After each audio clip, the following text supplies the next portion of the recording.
Discipline में with discipline, या exactly. खैर हॉस्टल का तो मज़ा ही अलग था। जब हम हॉस्टल में थे तो मुझे याद है, मैं एक छोटा सा आपको एक शेयर करता हूँ अपना एक्सपीरियंस। शायद फिर बाद में मौका ना मिले, लेकिन टाइम है तो कर देता हूँ मैं। एक्चुअली में क्या था, मुझे बहुत फिल्में देखने का बहुत शौक था 9th-10th में। दूसरा शौक था मुझे पढ़ने का, और मेरा जो गोल था वो ये था कि मुझे टॉप करना है हाई स्कूल में, और उसके लिए मैं पूरा डेडिकेटेड था और खूब मेहनत करता था। लेकिन फिल्म मुझसे नहीं छूटती थी। कभी भी रात को मुझे जब कभी मौका मिलता था तो मैं फिल्म देखने चले जाया करता था तस्वीर महल में।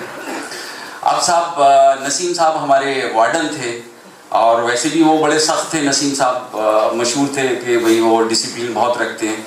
तो एक बार हम रात को फिल्म देखने चले गए चुपचाप।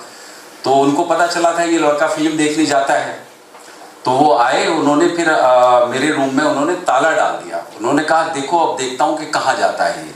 रात को तो आएगा सोने के लिए, मेरे पास ताला खुलवाने के लिए आएगा। बाकी लड़कों जो 2-3 और रूम पार्टनर थे उनसे कहा तुम इसमें सो जाओ, इसमें सो जाओ। मैं रात को लौट के आया किसी तरीके से दीवारें फांद फूंद के तो खैर जब आया तो देखा ताला।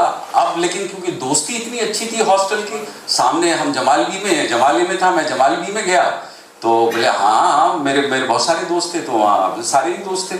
तो हम रात को सो गए। सुबह को आराम से उठ के, खैर नसीम साहब इंतज़ार में थे कि ये कहाँ है आएगा।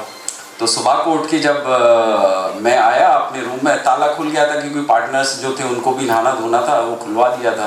तो हम भी आराम से गए, नहा धो के हम निकल रहे थे, ब्रेकफास्ट करने के लिए जा रहे थे। कुछ लोगों को ये किस्सा याद होगा। तो नसीम साहब बिल्कुल एकदम सुर्ख चेहरा वो खड़े हुए वहाँ। जब उस एंटर करते हैं उसके लिए, डाइनिंग हॉल के लिए जाते हैं रसूल वेस की तरफ, तो नसीम साहब एकदम उन्होंने देखा, मुझसे पूछे कहाँ थे रात को। तो मैंने कहा मैं तो सर पढ़ रहा था। तो बोले कहाँ पढ़ रहे थे। मैंने कहा मैं जमालगी में पढ़ रहा था। बस ये कहना था, और उन्होंने जो मेरी सुताई लगाई है बता नहीं सकता। तो किस्सा भी याद है। लेकिन ये था कि वो सपोर्ट भी बहुत करते थे। उनको मालूम था कि ये पढ़ने वाला बच्चा है तो इसको ज़्यादा पीटना भी नहीं चाहिए। खैर बहुत मेहनत करी, और फिर टॉप फर्स्ट 3 रैंकिंग में तो आ ही गए थे। लेकिन वो एक शौक था, मतलब स्कूल पीरियड का। तो एक ही ऐसे छोटे छोटे किस्से होते रहते हैं, अलग अलग बच्चों के जो हैं मोटिवेशन मिलती है। लेकिन पढ़ाई हम कभी नहीं भूले, हमेशा पढ़ते रहे। और जो चीज़ उस टाइम अचीव नहीं कर पाए सर पढ़ाई में, यहाँ से पीजी किया, जामिया से ग्रेजुएशन अलीगढ़ से किया, जामिया से पीजी किया। फिर 20-22 साल सर्विस करने के बाद में इंटरनेशनल ऑर्गेनाइजेशन में फिर सोचा कि छुट्टी ली जाए। अब छुट्टी ली जाए, क्या किया जाए, क्योंकि पढ़ने का तो शुरू से कीड़ा था। तो हमने कहा इसको कैसे यूटिलाइज करें। तो हमने फिर जामिया में पीएचडी में एडमिशन ले लिया।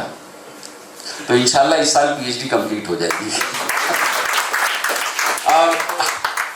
ये किस्सा था। खैर अब मैं दावत देता हूँ मंजर जमाल साहब, जो हमारे हर दिल अजीज़ टीचर उस्ताद रहे हैं और हमारे गाइड रहे हैं उस टाइम पे भी।